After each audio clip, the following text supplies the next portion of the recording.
Welcome to NSTV news. నా పేరు ప్రతిభ. బులెటిన్లో ముందుగా హెడ్లైన్స్ చూద్దాం. కొత్తపేట నియోజకవర్గంలో విద్యుత్ సరఫరాకు అంతరాయం లేకుండా కూటమి ప్రభుత్వం తగిన చర్యలు తీసుకుంటుందని ఎమ్మెల్యే బండారు సత్యానందరావు వ్యాఖ్యానించారు. బుధవారం 4.32 కోట్లతో ఈతకోట, ఆత్రేయపురం, రావులపాలెం సబ్స్టేషన్ల పరిధిలో వివిధ ట్రాన్స్ఫార్మర్లు, కేవీ బ్రేకర్లు, ఎల్టీ లైన్లను ప్రారంభోత్సవంలో ఆయన పాల్గొన్నారు. ఈతకోట సబ్స్టేషన్ పరిధిలో గల ఈతకోట, దేవరపల్లి, వేదిరేశ్వరం, పొడగట్లపల్లి, లక్ష్మీ పోలవరం గ్రామాలలో వోల్టేజ్ సమస్య తీర్చడానికి గాను 1.12 కోట్లతో ప్రస్తుతం ఉన్న 5 మెగావాట్ల సామర్థ్యం గల పవర్ ట్రాన్స్ఫార్మర్ సామర్థ్యంను 8 మెగావాట్ల ఆంపియర్స్ సామర్థ్యానికి పెంచడం జరిగిందన్నారు. లోడ్ సరిపోతే 8 MVAకి ఎనాన్స్ చేశారు.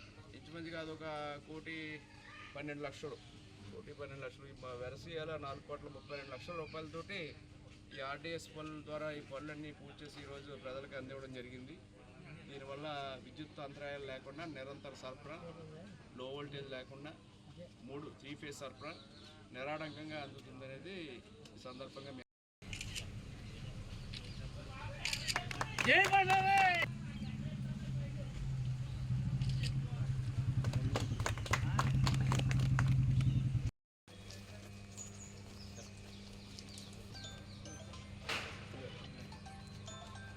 సార్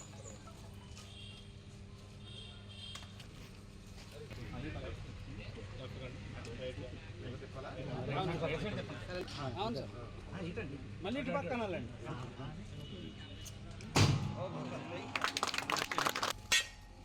పట్టుకోది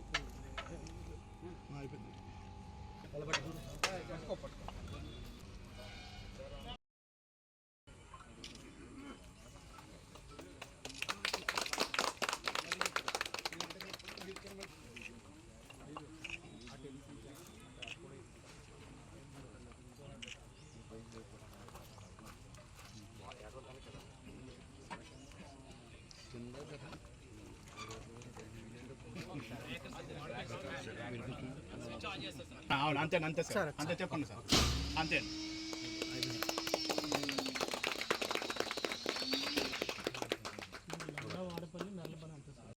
ట్రాన్స్ఫారాలు ఈనాడు అందివ్వడం 100 kV ట్రాన్స్ఫారాలు, అదేవిధంగా అక్కడ రావులపాడులో కూడా ట్రాన్స్ఫారాలు కూడా అక్కడ ప్రారంభించి ఇక్కడికి వచ్చి ఎత్తుకోటలో అంటే 5 MVA ట్రాన్స్ఫారాన్ని 8 MVA ట్రాన్స్ఫారానికి అనౌన్స్ చేస్తూ అంటే చుట్టుపక్కల గ్రామ ప్రజలకి లో వోల్టేజ్ లేకుండా ఇంకా రాబోయే 3-4 సంవత్సరాలకు కూడా విద్యుత్ కొరత లేకుండా ఎంత లోడ్ కావాలంటే అంత లోడ్ వచ్చేలాగా 5 MVA నుంచి 8 MVAకి ట్రాన్స్ఫర్ అనౌన్స్ చేస్తూ ఈనాడు ఇక్కడ ప్రారంభించడం చాలా సంతోషంగాను ఆనందంగాను ఉంది. ఇక్కడ విద్యుత్ రంగం పరిడి వెళ్ళాలి. మానవుడికి గాలి, భూమి, నీరు తర్వాత విద్యుత్ చాలా అవసరం. అంటే ఇప్పుడు సెల్ ఫోన్ కూడా వచ్చేస్తుంది అనుకోండి, కమ్యూనికేషన్ 5 ద్వారా ఆయన చేసిన కృషి ఈనాడు విద్యుత్ రంగంలో ఈనాడు ఈ పరిస్థితుల్లో ఆంధ్రప్రదేశ్ రాష్ట్రం దేశంలో ఇతర రాష్ట్రాలతో పోల్చి చూసుకుంటే చాలా మెండుగా మనం ఉన్నామంటే కారణం దానికి చంద్రబాబు నాయుడు గారు. దాని మీద అవగాహన ఉన్న వారికి కొంచెం దాని మీద తెలుస్తుంది.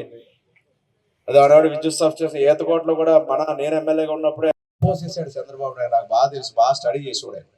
ఆయన రెవెన్యూ మినిస్టర్, ఫైనాన్స్ మినిస్టర్ ఉన్నప్పుడే ఈ పవర్ కూడా ఆయనకి అడిషనల్ సబ్జెక్ట్.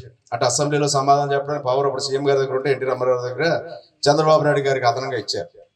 ఆ టైం నుంచి జరుగుతుంది. ఎందుకంటే పవర్ మీద చాలా ఇంట్రెస్ట్గా ఆయన అటెన్షన్ పే చేశారు.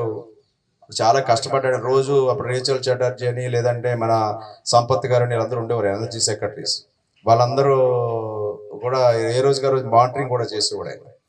అలాంటి ఆ రోజు ఆ పనితీరు ఇవాళ ఈ రాష్ట్రానికి ఇప్పటి వరకు అది కాపాడింది. మళ్ళా చంద్రబాబు నాయుడు గారు వచ్చారు. మళ్ళా విద్యుత్ రంగం పరిడి వెళ్తుంది, ప్రజలందరికీ మేలు కలుగుతుంది. ఛార్జీలు పెరగముందు ప్రజలు కోరుకునేది ఏంటంటే ఛార్జీలు పెంచకూడదు, నిరంతర సరఫరా ఉండాలి. ఇప్పుడు కూడా అయ్యే పని చేస్తూ ఉన్నారు. మొన్నటిదాకా సింగిల్ ఫేస్ ఉన్న గ్రామాలన్నీ ఈనాడు 3 ఫేస్లోకి మారుతూ ఉన్నాయి. 3 ఫేస్ రావటం వల్ల నిరంతరం 24 గంటల సరఫరా ఉంటుంది. 3 ఫేజ్ కావాలంటే ఇండస్ట్రియల్ ఫీడర్ ఎక్కడ ఉంటే ఇప్పుడు ఆత్రేయపురం మండలం కానీ కొత్తపేట మండలం కానీ ఇంకా మీ మండలం కొంత డెవలప్ అయి ఉండొచ్చు. ఎక్కడెక్కడి నుంచో తెచ్చుకోవాలి, ప్రత్యేకంగా డబ్బులు కట్టి 4 లక్షలు కట్టాలి, 10 లక్షలు కట్టాలి, 20 లక్షలు కట్టాలన్నట్టుగా అక్కడి నుంచి లైన్ వేసుకుని ప్రత్యేకంగా 3 ఫేజ్ లైన్ వేసుకుని తెచ్చుకుని వాళ్ళు ఒక వ్యాపారం